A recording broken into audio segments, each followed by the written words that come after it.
Hey everyone, this is Simran and welcome to IGNOU e Pathshala. कैसे हैं आप सब? उम्मीद करती हूँ बहुत अच्छे होंगे और अपने घर में सेफ होंगे और अपनी प्रिपरेशन भी आप रेगुलर बेसिस पे कर रहे होंगे। तो आज हम डिस्कस करेंगे एक नई unit, that is unit 13, international financial institutions. और आज फाइनेंशियल इंस्टीट्यूशंस हम डिस्कस करेंगे आईएमएफ के बारे में। ठीक है, एक वीडियो में सारे इंस्टीट्यूशंस को डिस्कस करना पॉसिबल नहीं है, तो इसलिए 2 से 3 वीडियोस में मैं इस यूनिट को कंप्लीट कर दूंगी। ठीक है, तो आज हम देखेंगे कि आईएमएफ क्या है, आईएमएफ आया कहां से, इसके ऑब्जेक्टिव्स को समझेंगे और आईएमएफ के क्या फंक्शंस है इसको जानेंगे। ठीक, तो अगर आप में से किसी ने पिछली यूनिट को नहीं देखा है जहां पे हमने डिस्कस किया था कमोडिटी अग्रीमेंट के बारे में, तो आप प्लीज उसको देख लीजिएगा। आई होप आपको काफी हेल्पफुल भी होगी वो वीडियो। और अगर आप मेरे चैनल पे न्यू हैं तो मेरे चैनल को लाइक, शेयर और सब्सक्राइब करना मत भूलिएगा और बेल आइकन को भी जरूर प्रेस कर दीजिएगा ताकि मैं जब भी वीडियोस को अपलोड करूं उसका नोटिफिकेशन आपके पास जरूर जाए। तो बिना किसी देर के हम अपने सेशन को स्टार्ट करते हैं। अब आईएमएफ को समझने से पहले हम देख लेते हैं कि जो इंटरनेशनल बेसिस पे जो मॉनेटरी सिस्टम चलता था कि जिसके थ्रू लोग ट्रेड करते थे वो क्या था। ठीक है, सबसे पहला था हमारा गोल्ड स्टैंडर्ड जो कि था 1875 से लेके 1914 तक।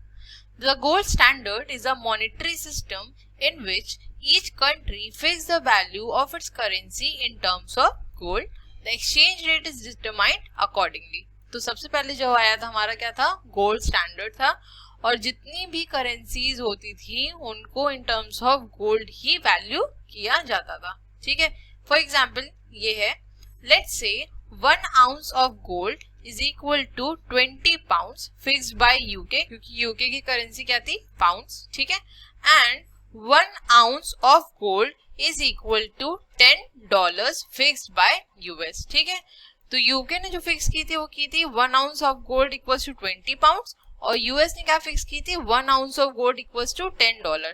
ठीक, ये दोनों ने क्या किया, गोल्ड के कंपैरिजन में अपनी करेंसी को वैल्यू कर दिया। ठीक, hence the dollar pound exchange rate will be 20 pounds equals to $10 और 1 pound equals to $0.5। अब देखिए यहाँ पे दोनों 1 ounce ऑफ गोल्ड था, यहाँ भी और यहाँ भी था 1 ounce ऑफ गोल्ड। ठीक, दोनों की जब वैल्यू इक्वल है तो हम इन दोनों को क्या किए, एक साथ इक्वेट कर दिए। तो क्या पता चला कि अगर हमें डॉलर पाउंड एक्सचेंज रेट निकालना है तो क्या आएगा, 20 pounds equals to $10 और we can say that 1 pound equals to $0.5। ठीक है, तो ये था हमारा गोल्ड स्टैंडर्ड जिसमें कि जितनी भी करेंसीज थी उनको वैल्यू किया जाता था इन टर्म्स ऑफ गोल्ड। ठीक है, the gold standard created a fixed exchange rate system. वो गोल्ड स्टैंडर्ड के आने की वजह से जो एक्सचेंज रेट सिस्टम था वो कैसा था, फिक्स था। क्यों? क्योंकि जो भी वैल्यू बन रही थी वो 1 ounce ऑफ गोल्ड की इक्वली बन रही थी। राइट, नेक्स्ट पॉइंट है, there was a free convertibility between the gold and the national currencies। और freely convertible था, नेशनल करेंसीज और गोल्ड के बीच में जो कन्वर्जन था वो फ्री था। ठीक है, also all national currencies had to be backed by gold. मतलब कि जितनी भी नेशनल करेंसीज थी अगर आपको रखनी है तो आपके पास गोल्ड रिजर्व प्रॉपरली होना चाहिए। ठीक है, therefore the countries had to keep enough gold reserve to issue currency। ठीक है, one advantage of the gold standard was that balance of payment imbalances were corrected automatically। अब जब लोगों के पास गोल्ड रिजर्व्स प्रॉपरली मेंटेन रहेगा तो balance of payment की जो डेफिसिट आती थी हमेशा वो क्या हो गया, लोगों का करेक्ट होना शुरू हो गया। कंट्रीज का जो डिसइक्विलिब्रियम था वो करेक्ट होना शुरू हो गया था। यही एक अकेला एडवांटेज था गोल्ड स्टैंडर्ड का। ठीक है, अब देखते हैं नेक्स्ट क्या था। नेक्स्ट आया इंटर वॉर पीरियड जो कि था हमारा 1915 से 1944 के बीच में। After the world war started in 1914 the gold standard was abundant. ठीक है, तो जब हमारा वर्ल्ड वॉर स्टार्ट हुआ तो गोल्ड स्टैंडर्ड भी अबॉलिश हो गया, गोल्ड स्टैंडर्ड फॉर्म खत्म हो गया था। Countries began to depreciate their currencies to be able to export more। और कंट्रीज क्या करने लगी, अपनी करेंसीज को डेप्रिसिएट करने लगी ताकि वो मैक्सिमम एक्सपोर्ट कर सके। ठीक है, it was a period of fluctuating exchange rate and competitive devaluation. पहले हमने जहां डिस्कस किया गोल्ड स्टैंडर्ड में कि वो कैसा था, फिक्स एक्सचेंज रेट टाइप का सिस्टम था, लेकिन जब वॉर पीरियड आया, जब वर्ल्ड वॉर हुआ और गोल्ड स्टैंडर्ड अबॉलिश कर दिया गया, उसके बाद जो टाइम आया वो कैसा हुआ, फ्लक्चुएटिंग एक्सचेंज रेट काम करने लग गया, जहां पे करंट कंट्रीज क्या कर रही थी, अपनी करेंसीज को डिवैल्यू कर रही थी, उनकी जो रेट्स है उनको कम कर रही थी ताकि वो अपने एक्सपोर्ट्स को मैक्सिमाइज कर पाए। ठीक है, तो ये हो गया हमारा इंटर वॉर पीरियड। अब देखते हैं नेक्स्ट।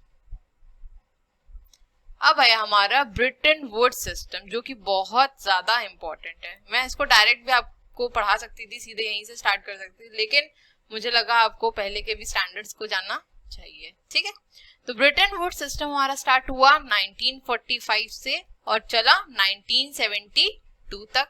तो in the early 1940s the United States and the United Kingdom began discussion to rebuild the world economy after the destruction of the two world wars. Already 2 world war हो चुके थे और US और UK ने decide किया कि वो world economy को दोबारा बनाए, दोबारा खड़े करने की कोशिश करें। ठीक है, their goal was to create a fixed exchange rate system without gold standard. अब इनका क्या मानना था कि एक फिक्स एक्सचेंज सिस्टम तो होना चाहिए बट गोल्ड स्टैंडर्ड के अकॉर्डिंग नहीं होना चाहिए। ठीक है, क्योंकि गोल्ड स्टैंडर्ड को लोगों ने इतना ज्यादा नहीं माना, एक तरह से कह लें इतना ज्यादा एडवांटेजेस नहीं थे गोल्ड स्टैंडर्ड के। ठीक, तो the new international monetary system was established in 1944 in a conference organized by the United Nations in a town named Bretton Woods in the New Hampshire USA. ठीक है, तो जो ब्रिटन वुड्स सिस्टम नाम पड़ा है वो इसीलिए पड़ा है क्योंकि जो मीटिंग हुई थी वो कहाँ हुई थी, ब्रिटन वुड्स यूएसए में हुई थी। ठीक, तो the conference is officially known as United Nation monetary and financial conference, और इस कॉन्फ्रेंस को क्या नाम दिया गया था, United Nations monetary and financial conference, जिसको कि 44 कंट्रीज ने अटेंड किया था। ठीक, the conference also led to the creation of International Monetary Fund, World Bank and GATT. GATT is the predecessor of WTO. तो इस कॉन्फ्रेंस के बाद IMF, वर्ल्ड बैंक और GATT का फॉर्मेशन हुआ था। ठीक है, the Bretton Woods created a dollar-based fixed exchange rate system. तो ब्रिटन वुड्स ने क्या निकाला कि वो dollar based fix exchange rate system को इंट्रोड्यूस करेंगे। ठीक है, तो गोल्ड स्टैंडर्ड में हमने जो बात करी थी वो क्या करी थी, वो भी क्या था, फिक्स एक्सचेंज रेट सिस्टम था, लेकिन किसके कॉन्टेक्स्ट में, सिर्फ गोल्ड, मतलब कि जो भी करेंसीज थी वो गोल्ड के कॉन्टेक्स्ट में ही चेंज की जा सकती थी या गोल्ड से ही वैल्यू की जा सकती थी। लेकिन ब्रिटन वुड्स सिस्टम में क्या बोला कि जो भी एक्सचेंज होगा वो डॉलर के साथ होगा। ठीक है, तो in the Bretton Woods system only the US fix the value of its currency to gold. अब यहाँ पे इन्होंने सबसे बड़ी बात क्या कही कि सिर्फ यूएस के पास ये राइट रहेगा कि वो अपनी करेंसी को गोल्ड के टर्म्स में वैल्यू कर सकता है, लेकिन बाकी और जितनी कंट्रीज हैं उन्हें अपनी करेंसी को यूएस की जो करेंसी है दैट इज डॉलर, उसके टर्म्स में वैल्यू करना पड़ेगा। ठीक है, तो the initial peg was $35 equals to 1 ounce of gold. मतलब कि अगर आपको डॉलर्स चाहिए तो आपको 1 आउंस ऑफ गोल्ड देना पड़ेगा, तब आपको $35 मिलेंगे। ठीक, all the other currencies were pegged to the US dollars instead. जैसा कि मैंने आपको भी बताया भी कि सिर्फ यूएस पास राइट था कि वो अपनी करेंसी को गोल्ड में वैल्यू कर सकता है, लेकिन बाकी जितनी अदर कंट्रीज हैं उनकी करेंसीज को डॉलर्स में ही वैल्यू किया जाएगा। ठीक है, तो it was similar to the gold standard and was described as a gold exchange standard. कुछ सिमिलर था गोल्ड स्टैंडर्ड से, इसीलिए इसको नाम दिया गया था गोल्ड एक्सचेंज स्टैंडर्ड। ठीक है, there were some differences, only the US dollar was backed by gold, other currencies did not have to maintain gold convertibility.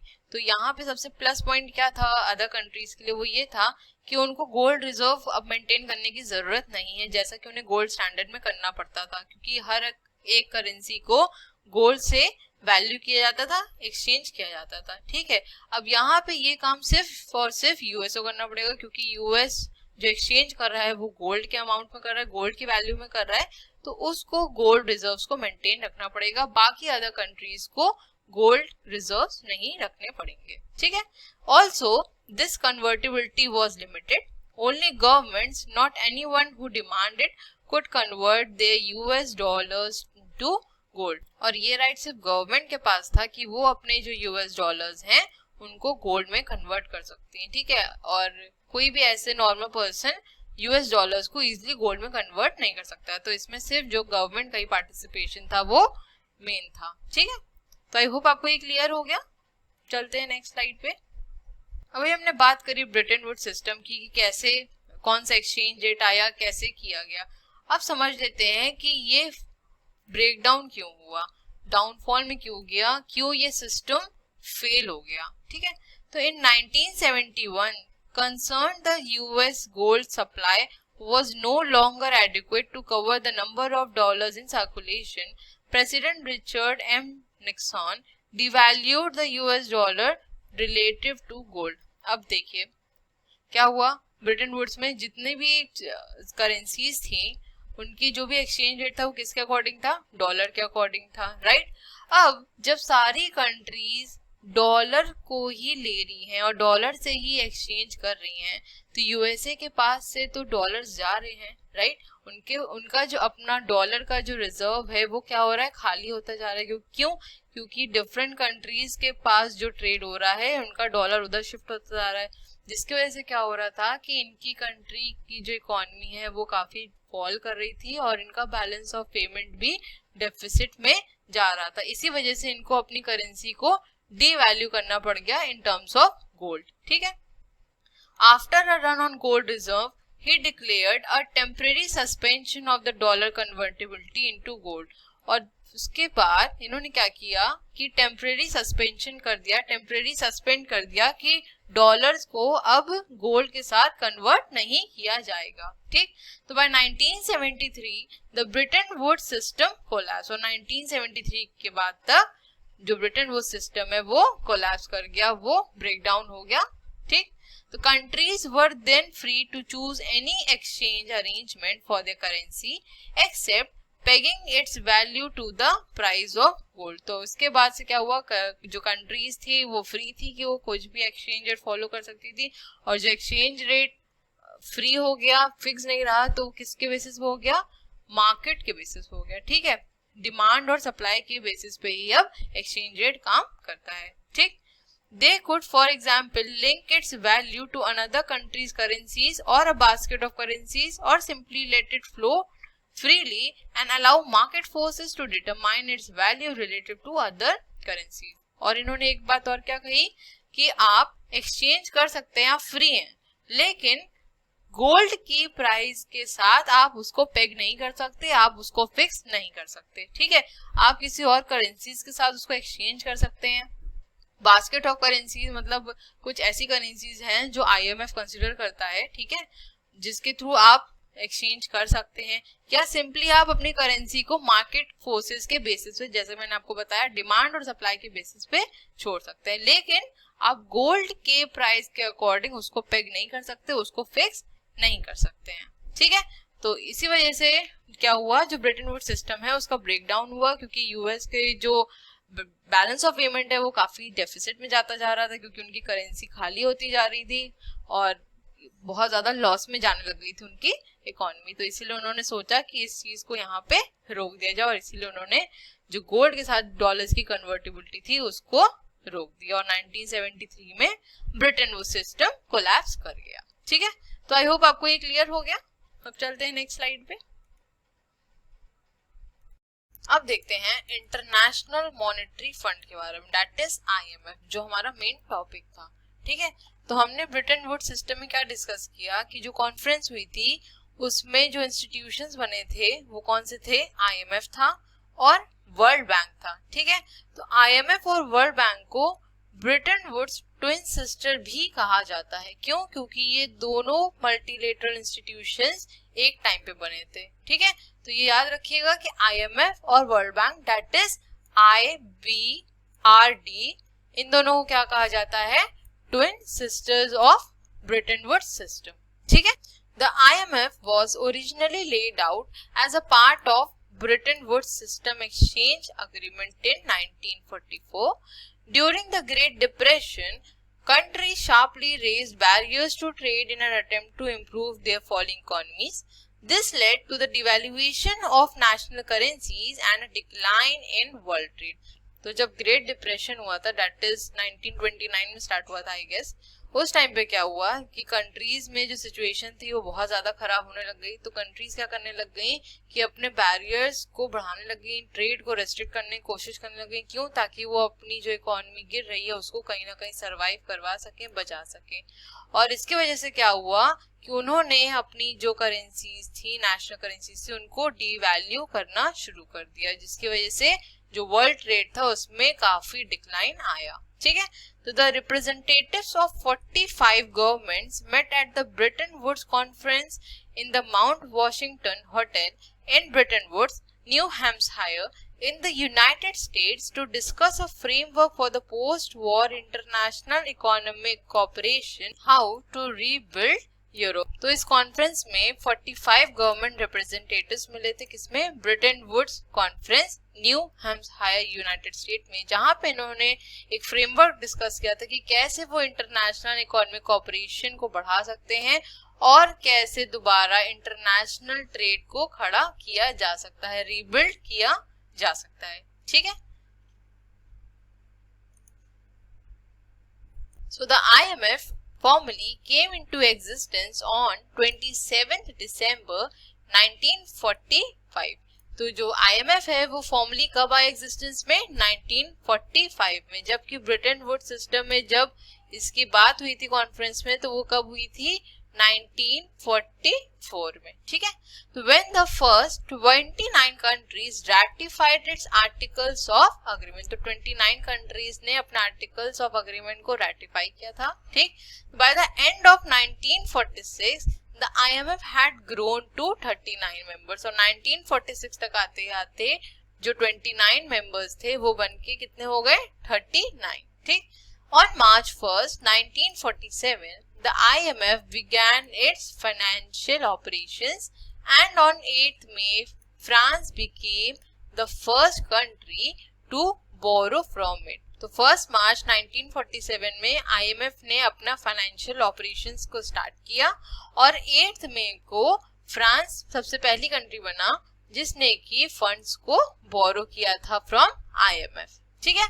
So the International Monetary Fund is an international organization headquartered in Washington DC, consisting of 189 countries working to foster global monetary cooperation, secure financial stability, facilitate international trade, promote high employment and sustainable economic growth, and reduce poverty around the world. तो IMF का जो headquarter है वो कहाँ है?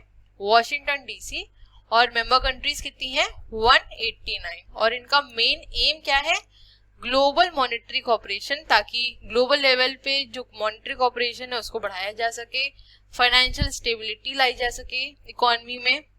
ठीक है. International trade को फैसिलिटेट किया जा सके, बढ़ाया जा सके, एम्प्लॉयमेंट अपॉर्चुनिटीज को ग्रो किया जाए, प्रमोट किया जाए, और पॉवर्टी को वर्ल्ड इकोनॉमी से कम कर दिया जाए या खत्म कर दिया जाए. ठीक है.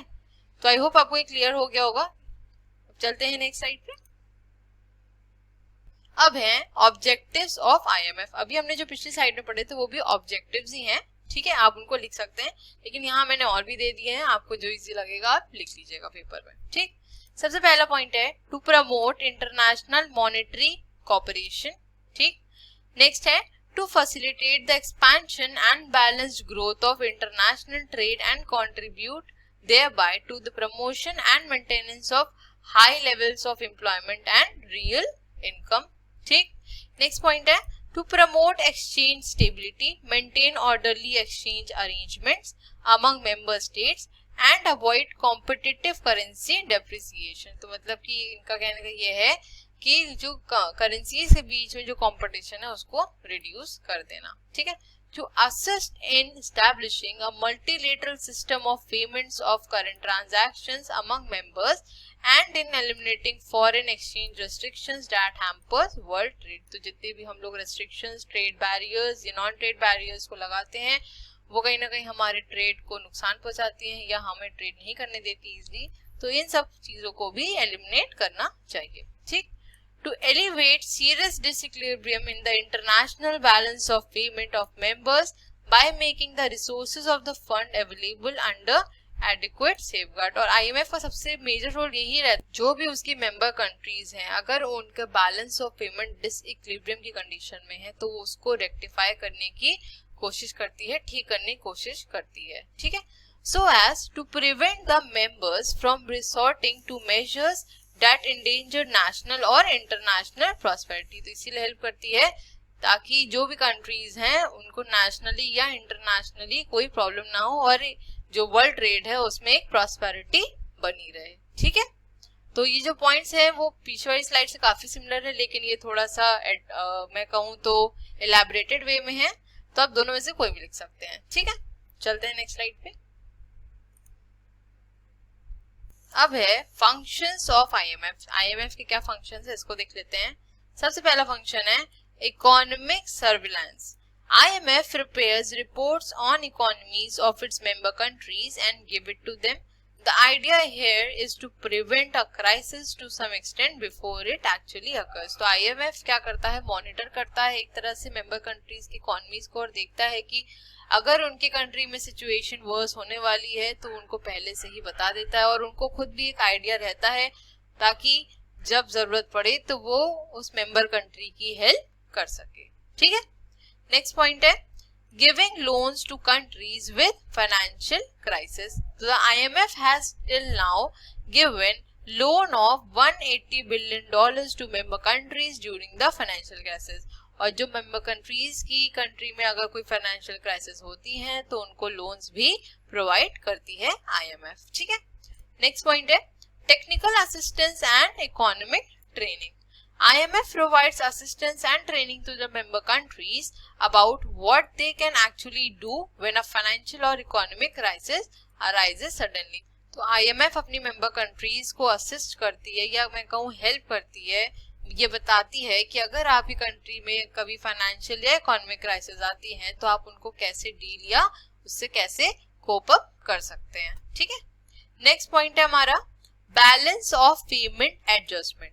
The trade deficit which causes damage to both the countries which has it and the country which buys from it. IMF helps in managing such situation. तो हमने आपको बताया था कि जो IMF के साथ जितनी भी मेंबर कंट्रीज हैं अगर उनका BOP डिसइक्विलिब्रियम में रहता है तो IMF पूरी तरह से उनकी हेल्प करता है थ्रू फंड्स और लोन्स. ठीक. तो यहाँ भी यही बात कही जा रही है कि IMF हेल्प करता है बैलेंस ऑफ पेमेंट को एडजस्ट करने में. ठीक है. तो आई होप आपको यहाँ तक क्लियर हो गया होगा. अब हम मिलते हैं अपनी नेक्स्ट वीडियो में जहां हम डिस्कस करेंगे इसके आगे के टॉपिक्स को और इसी चैप्टर को कंटिन्यू करेंगे. ठीक. तो thank you so much for watching. Please channel को लाइक शेयर सब्सक्राइब करना मत भूलिएगा और बेल आइकन को भी जरूर प्रेस कर दिएगा ताकि मैं जब भी वीडियोस को अपलोड करूं उसका नोटिफिकेशन आपके पास जरूर जाए. ठीक है. जहां तक आपके एग्जाम की बात है तो मैंने एक आर्टिकल पढ़ा जिसमें HRD मिनिस्टर श्री रमेश पोखरियाल जी ने बोला है कि जो स्कूल्स या इंस्टीट्यूशंस हैं वो 15 अगस्त के बाद खुलेंगे. तो उस हिसाब से तो अगर देखा जाए तो आपके पेपर शायद 15 अगस्त के बाद ही होंगे अगर सिचुएशन ठीक रही तो अभी इग्नू की तरफ से तो मेरे हिसाब से अभी कोई नोटिस नहीं आया है क्योंकि मैंने चेक भी किया था तो अभी तक इग्नू की तरफ से कोई ऑफिशियल नोटिफिकेशन या नोटिस नहीं इशू की गई है. अगर की जाएगी तो मैं बिल्कुल अपने चैनल के थ्रू आपको बता दूंगी. ठीक है. तब तक पढ़ते रहिए आराम से, कोई टेंशन वाली बात नहीं है. आप पढ़िए, मैं यहाँ पे हूँ आपके साथ आपको सपोर्ट करने के लिए, आपको गाइड करने के लिए. जहाँ भी आपको कुछ दिक्कत लगती है आप बेझिझक मुझसे पूछ सकते हैं. ठीक है. और इम्पोर्टेंट क्वेश्चंस की बात रही जहाँ तक मैं आपको बता ही चुकी हूँ कि आपके लिए बहुत बढ़िया सरप्राइज प्लान कर रही हूँ, तो थोड़ा सा वेट करिए, मिल जाएगा आपको आपका सरप्राइज भी. ठीक है. तो चलिए मिलते हैं हम अपनी नेक्स्ट वीडियो में. Till then stay safe, stay healthy और हाँ फीडबैक देना मत भूलिएगा. Bye bye, take care.